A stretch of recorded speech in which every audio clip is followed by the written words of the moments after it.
In this section of the seminar, I'm going to be talking about how you can share Christ with a Muslim.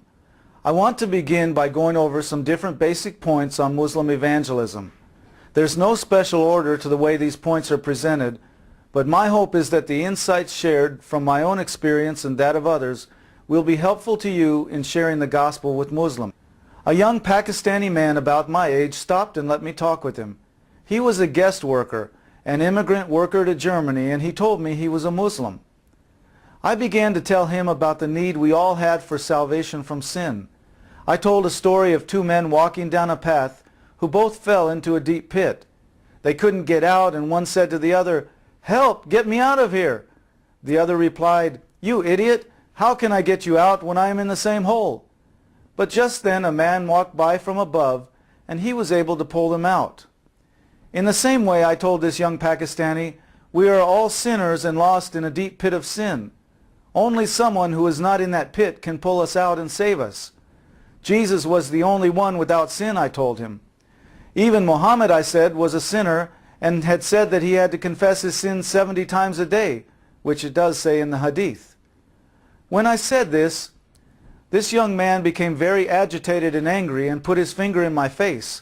He said, "Get away from me right this minute or I will break your nose." He said, "If you were in my country, I would kill you." I felt like a bucket of cold water hit me, and I knew he was serious. I was very shocked because I thought I had been using a lot of wisdom. But I learned a very basic lesson that day, and that was that you cannot criticize Muhammad if you want to reach Muslims. For Muslims today, Muhammad almost has a divine stature like Jesus Christ for the Christians. When you talk with Muslims, often they will want to ask you, "What do you think about Muhammad?"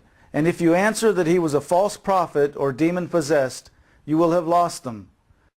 When talking with Muslims, it is always best to let them draw the correct conclusions by answering in a way that makes them think for themselves.